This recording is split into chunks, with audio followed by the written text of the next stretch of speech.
കെസൂസുവിൻ്റെ bud തൈകൾ ready ആയിട്ടുണ്ട്. ബഡൊക്കെ നന്നായിട്ട് പിടിച്ചിട്ടുമുണ്ട്.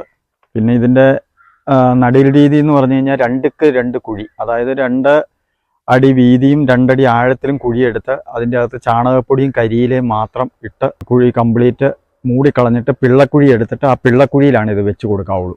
ഇപ്പോൾ വേനലിൽ വെക്കുവാണെങ്കിൽ ഒരു ഷെയ്ഡ് കൊടുക്കണം, അല്ലെങ്കിൽ ഇല പൊള്ളിപ്പോവും. കാരണം എന്താണെന്ന് വെച്ച് കഴിഞ്ഞാൽ ഇതിപ്പോൾ ബഡ് ചെയ്തിട്ട് തണലിലിരുന്ന ഒരു പ്ലാന്റാണ്. പിന്നെ ഇതിൻ്റെ ബാക്കിയുള്ള കാര്യങ്ങൾ ഇതിൻ്റെ മുൻപിലത്തെ വീഡിയോയിൽ നമ്മൾ പറഞ്ഞ പോലെ തന്നെ ഏതും മല ആയിട്ടുള്ള സ്ഥലങ്ങളിലും കല്ലായിട്ടുള്ള സ്ഥലങ്ങളിലും ഒക്കെ ഇത് നന്നായിട്ട് വളരുന്ന ഒരു ചെടിയാണ്. ഇതിന് നന വളർന്ന് വലുതായതിന് ശേഷം നന വളരെ കുറവ് വേണ്ട ഒരു ചെടിയാണ്. ആഞ്ഞിലിയുടെ കുടുംബത്തിൽപ്പെട്ടതാണ്. ഇതിനെ പൂത്ത് കഴിഞ്ഞ് കഴിയുമ്പോഴും പിടിച്ച് തുടങ്ങി കഴിയുമ്പോഴും ഇതിന് നന വളരെ കുറവ് വേണം. നന കൊടുത്തിട്ടുണ്ടെങ്കിൽ ഇതിൻ്റെ പൂ പിടിക്കാതെ വരും. അപ്പോൾ അത് പ്രത്യേകം ശ്രദ്ധിക്കേണ്ട ഒരു കാര്യമാണ്. പിന്നെ ഇതിന് ഫംഗസ് ബാധ ഇത്തിരി ഉള്ള ഒരു പ്ലാന്റാണ് മഴക്കാലം വരുമ്പോൾ. അപ്പോൾ അത് മഴ തുടങ്ങുമ്പോൾ തന്നെ തുരിശും കുമ്മായവും അടിച്ചു കൊടുത്ത് നിർത്തുവാണെങ്കിൽ വളരെ നല്ലതായിരിക്കും. എന്നോർത്ത് പ്ലാന്റ് അങ്ങനെ നഷ്ടപ്പെട്ടു പോവുകയില്ല. നല്ല മഴക്കാലം വരുമ്പോഴാണ് ഇതിന് ഫംഗസ് ബാധ വരുന്നത്. കാരണം ഇതിന് മഴ വളരെ കുറച്ച് ഇഷ്ടപ്പെടുന്ന ഒരു ചെടിയാണ്. അത് വളരെ പ്രത്യേകം ശ്രദ്ധിച്ചാൽ മതി. എനിക്കിവിടെ സീഡ് പ്ലാന്റ് 5-ാം വർഷം കായ്ച്ചിട്ടുണ്ട്. 6-ാം വർഷം ഈ തവണയാണ് ഇതിൽ നന്നായിട്ട് പിടിച്ചു കിട്ടിയത്. പ്ലാവിലാണ് നമ്മൾ ഇത് ബഡ് ചെയ്തിരിക്കുന്നത്. സീഡ് പ്ലാന്റ് ഏറെക്കുറെ ഒരു 1.5 മാസത്തിനുള്ളിൽ സീഡ് പ്ലാന്റും കൊടുക്കാൻ റെഡിയാവും. കഴിഞ്ഞ ജൂൺ മാസം തുടങ്ങി കഴിഞ്ഞപ്പോൾ ബോഡോ മിശ്രിതം അടിച്ച് നിർത്തിയേക്കണതാണിത്. അപ്പോൾ അത് നല്ല മഴക്കാലം വരുമ്പോഴാണ് ഇതിപ്പോൾ ഇതിന് ഒരു പ്രാവശ്യമാണ് ചെറിയൊരു ഫംഗസ് ബാധ ഏറ്റവും അത് നേരത്തെ തന്നെ കണ്ട് മരുന്ന് ചെയ്തുകൊണ്ട് വലിയ പ്രശ്നമില്ലാണ്ട് പോന്നു. അപ്പോൾ ഇത് കഴിഞ്ഞ മഴക്കാലത്തിൽ ചെയ്തു കൊടുത്തതാണ് ഇത്. അപ്പോൾ അത് മാത്രം ഒന്ന് ശ്രദ്ധിച്ചാൽ മാത്രം മതി. ആഞ്ഞിലിയുടെ പ്ലാവിൻ്റെയൊക്കെ ഫാമിലി പെട്ടതാണ്. പക്ഷേ ഇല ഒരു ആത്തയുടെ ഇല പോലെയാണ് ഇരിക്കുന്നത്. ഒരാസോപ്പോയുടെ പഴങ്ങൾ ഏറെക്കുറെ ഒരു പകുതി പാകത്തിലേക്ക് എത്തിക്കൊണ്ടിരിക്കുകയാണ്. അപ്പോൾ അതിനൊപ്പം തന്നെ ഇവിടെ ഫ്ലവറിങ് ചെയ്യുന്നുണ്ട്. ഇവിടെയൊക്കെ നിറച്ച് കായ്കളാണ്. ഈ കൊലയൊക്കെ അത്യാവശ്യം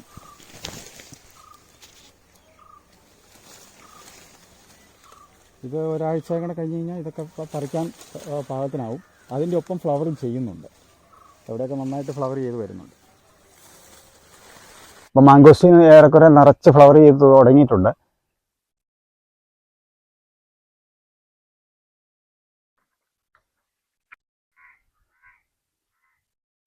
കുപ്പാസുവിൻ്റെ ഫ്ലവറിങ് സമയമാണ്. ഇപ്പോൾ ഫെബ്രുവരിയിൽ ഏറെക്കുറെ ഒട്ടുമിക്ക ചെടികളും ഇതായി തുടങ്ങിയിട്ടുണ്ട്. കുപ്പാസു നന്നായിട്ട് ഫ്ലവർ ചെയ്ത് കഴിഞ്ഞു. കഴിഞ്ഞ വർഷം തന്നെ ഒരു 10-25 കായ ഉണ്ടായിരുന്നു. ഇതിപ്പോൾ ഒരു വലിയ പ്രത്യേകതയാണ്. ഇതിപ്പോൾ മാർച്ച് മാസമാണ്. മാർച്ച് മാസത്തിൽ അബിയു ഇതിപ്പോൾ 2ാമത് കായ്ച്ചേക്കണതാണിത്. ശരിക്കും പറഞ്ഞു കഴിഞ്ഞാൽ ഒരു ഓൾ സീസൺ അബിയു എന്നുള്ള പേരിൽ തന്നെ ഞാൻ വാങ്ങി നട്ടതാണ്. പക്ഷേ എങ്കിൽ തന്നെയും ഇതിപ്പോൾ മാർച്ചിലാണെന്നുള്ളൊരു പ്രത്യേകതയുണ്ട്. സാധാരണ ഇത് ഡിസംബറിലൊക്കെ ഒരു അബിയു പറിച്ചു കഴിഞ്ഞാൽ പിന്നെ അടുത്തത് ജൂൺ ജൂലൈയിലാണ് കിട്ടാറുള്ളത്. ഇതിപ്പോൾ മാർച്ചിലും ഉണ്ടായേക്കുവാണ്. ഒരു 10-25 കായ്കൾ ഇപ്പോൾ ഇതിൽ ഈ തവണ പിടിച്ച് കിട്ടിയിട്ടുണ്ട്.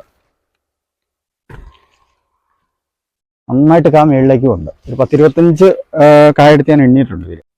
ഇത് ഹണിഡി പപ്പായയാണ്. 6 മാസമായുള്ളൂ. അപ്പോഴത്തേക്കും കായ്ച്ചു തുടങ്ങിയിട്ടുണ്ട്. തണ്ടിനൊരു കരുത്തില്ല. ഇത്തിരി വെയിൽ കുറവുള്ള സ്ഥലമാണ്. ഗോൾഡൻ പപ്പായയും ഏറെക്കുറെ നന്നായിട്ട് ഇത്തവണ കായ്ച്ചിട്ടുണ്ട്. കളർ മാറി തുടങ്ങിയിട്ടുണ്ട്. ഏറെക്കുറെ ഒരാഴ്ചക്കുള്ളിൽ ഇതെല്ലാം പറിക്കാൻ പാകമാകും. പിന്നെ കൃഷ്ണവാഴ കുലച്ചിട്ടുണ്ട്. ആദ്യമായിട്ട് കുലച്ചതാണ്. പഴത്തിനെ പറ്റി നമുക്കൊരു ഇതൊന്നുമില്ല, അറിയില്ല. സീഡ്ലെസ് ലെമൺ ഇത്തവണ നന്നായിട്ട് കായ്ച്ചിട്ടുണ്ട്. നല്ല വലിപ്പത്തോടു കൂടിയാണ്. നല്ല വലിപ്പമുള്ള കായാണ്.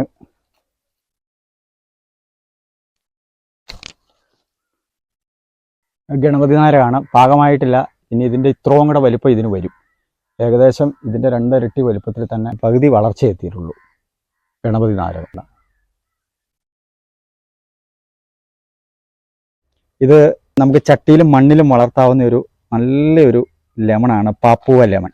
ഇതിൻ്റെ ഒരു ഇത് കണ്ടോ, ഇത് നമുക്ക് ചെടിയുടെ ഇലകൾ പൊക്കി നോക്കിയാലേ ഇത് കാണാൻ പറ്റുള്ളൂ കാച്ചു കിടക്കുന്നത്. പാപ്പുവ ലെമണാണ്. പാപ്പുവ ലെമൺ ഇതിപ്പോൾ നമുക്ക് ഉണ്ടായി കിടക്കുന്നത് കാണാൻ പറ്റില്ല. ഈ ഇല ഇങ്ങനെ പൊക്കി നോക്കിയാലാണ് ഇതിൻ്റെ അത് നമുക്ക് ഉണ്ടെന്നുള്ളത് അറിയാൻ പറ്റുള്ളൂ. നന്നായിട്ട് കാച്ചിട്ടുണ്ട്. ഏകദേശം ഒരു 10-30 നാരങ്ങയുണ്ട് ഇതിൽ.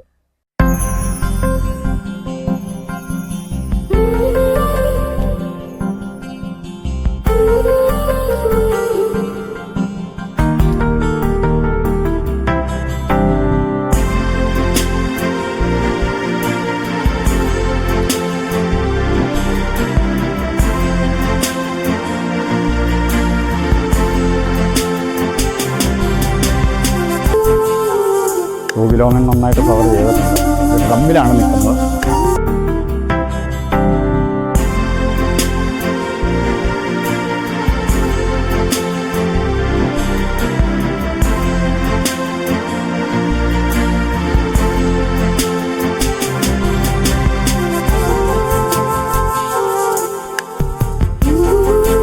ഇത് പുലാസൻ്റെ തൈകൾ റെഡിയായിട്ടുണ്ട്.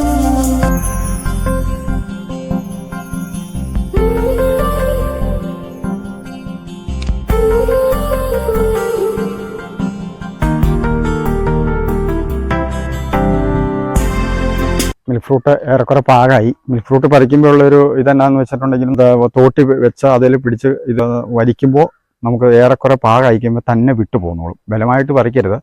പിന്നെ ഇത് പറിച്ചു വെച്ച് ഇരുന്ന് പഴുക്കുന്ന പഴമല്ല ഇത്. അപ്പോൾ ഒരു കളറ് വ്യത്യാസം ഇതുപോലെ വന്നു കഴിയുമ്പോൾ നമുക്കത് മനസ്സിലാവും. പലരും ചോദിക്കുന്നുണ്ട് ഈ മിൽക്ക് ഫ്രൂട്ട് പാകം എങ്ങനെ അറിയണമെന്നുള്ളത്. അപ്പോൾ ഏറെക്കുറെ ഈ കളർ വ്യത്യാസം നമുക്ക് മരത്തിൽ പല കായകൾ കിടക്കുമ്പോൾ, ഇപ്പോൾ ഇവിടെയൊക്കെ കിടക്കുന്ന ഇത് കാണുമ്പോൾ നല്ല പച്ചയായിട്ടുള്ളതുണ്ട്. അപ്പോൾ ചെറിയ കളർ വ്യത്യാസം വരുമ്പോൾ നമുക്കിത് അറിയാൻ പറ്റും. പിന്നെ ഇത് കട്ട് ചെയ്യേണ്ട രീതി ഞാൻ പറയേണ്ട കാര്യമില്ല. ഇതാണ് ഇതിൻ്റെ ഞെടുപ്പ് വരുന്നത്. അപ്പം ഞെടുപ്പിന് തിരിച്ച് ഇവിടെ നിന്നാണ് കട്ട് ചെയ്യുന്നത്. മിൽക്ക് ഫ്രൂട്ട് അഥവാ പാൽപ്പഴം എന്നാണ് പറയപ്പെടുന്നത്. കട്ട് ചെയ്യുമ്പോൾ ഒരു പാല് പോലെ അതിൽ വരും. പിന്നെ നമുക്കിതൊരു ഇതുപോലെ ഒരു 2 ഫ്രൂട്ട് ഉണ്ടെങ്കിൽ ഒരു ഗ്ലാസ് പാല് ചേർത്ത് നമുക്ക് ഷെയ്ക്ക് അടിക്കാനും വളരെ നല്ലൊരു ഇതാണ്. അബിയുവിനെ കഴിഞ്ഞും മധുരമുണ്ട്. അബിയു പോലെ തന്നെയാണ് ഇത്.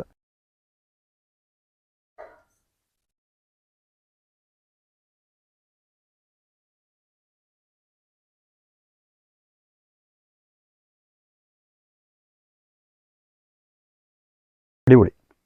സീഡ് ഈ ഭാഗത്താണ്. 1 2 3 4 സീഡ് ഇതിൻ്റെ അകത്ത് വരുന്നുണ്ട്. കരിക്ക് പോലെ തന്നെയാണ് അത്.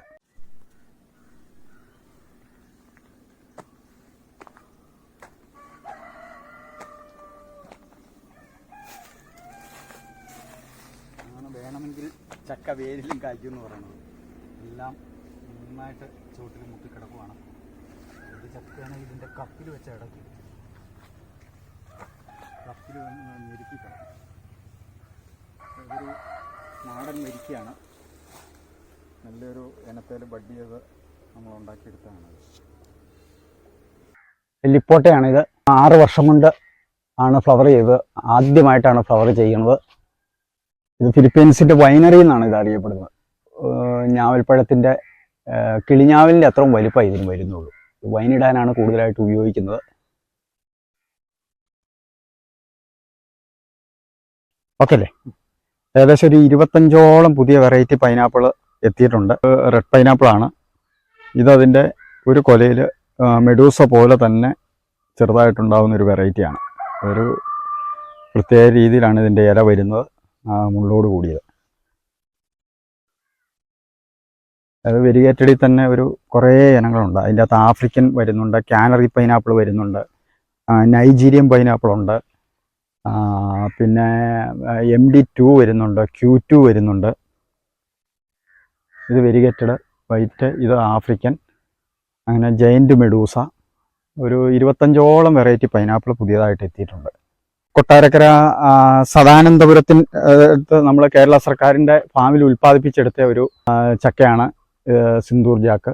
അപ്പോൾ അതിന് അവരുടെ ഫാം മാനേജർ മനു സാർ ഇവിടെ കഴിഞ്ഞ ആഴ്ച കൊട്ടാരക്കരയിൽ നിന്ന് ഇവിടെ വന്നിരുന്നു. അപ്പോൾ പുള്ളി അതിൻ്റെ അകത്ത് ഒരു കാര്യം പറഞ്ഞു എന്നാന്ന് വെച്ചാൽ, അന്നേരമാണ് ഞാനത് ശ്രദ്ധിക്കുന്നത്.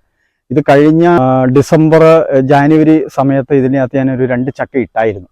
ഇത് 4ാം വർഷം എനിക്ക് കാച്ചതാണ്. ഇത് 5ാം വർഷമാണ് ഇപ്പം. പിന്നെ ഇത് സാധാരണ നമ്മൾ മറ്റുള്ള പ്ലാവുകളെ കൂട്ട് വിയറ്റ്നാം വേർലി പോലെയൊന്നും നമുക്ക് ചെറുതായിട്ട് പ്ലാവ് പോകത്തില്ല. ഇത് പടർന്ന് പന്തലിച്ച് പോകും. അതിന് ഇത്തിരി സ്ഥലത്തിൻ്റെ ആവശ്യമുണ്ട്. അപ്പോൾ അന്നേരം മനുസാർ അവർ പറഞ്ഞു എന്നാന്ന് വെച്ച് കഴിഞ്ഞാൽ ഇത് ശരിക്കും വർഷത്തിൽ 2 പ്രാവശ്യം കായ്ക്കുമെന്നാണ് പറഞ്ഞത്. അപ്പോൾ എനിക്കത് അവർ പറഞ്ഞപ്പോഴാണ് ഇത് കാലാവസ്ഥയുടെ ഒരു മാറ്റം കൊണ്ട് അങ്ങനെ സംഭവിച്ചാന്ന് ഓർത്താൽ ഞാനിരുന്നു. ഇപ്പം ഇത് 2ാമത്തെ ഇതാണിത്. അപ്പോൾ അതിനോടൊപ്പം തന്നെ വേറെ ചക്ക അവിടെ ഉണ്ടായി വരുന്നുമുണ്ട്. അപ്പോൾ അവർ കഴിഞ്ഞ ആഴ്ച ഇവിടെ തോട്ടം കാണാനായിട്ട് വന്നപ്പോഴാണ് ഞാൻ അവിടെ നിന്ന് സദാനന്ദപുരത്ത് നിന്ന് വാങ്ങിയതാണെന്ന് പറഞ്ഞപ്പോഴാണ് അവർ അതിനെപ്പറ്റി പറഞ്ഞത്. ശരിക്കും വർഷത്തിൽ 2 തവണ കായ്ക്കും എന്നുള്ളത്. അപ്പോൾ ഞാനത് കൃത്യമായിട്ട് അവരോട് ചോദിച്ചപ്പോഴാണ് അവർ ആ കായ്ക്കുന്ന കാര്യങ്ങൾ അവരിൽ നിന്ന് അറിയുകയും ചെയ്തു, മനസ്സിലാക്കുകയും ചെയ്തു.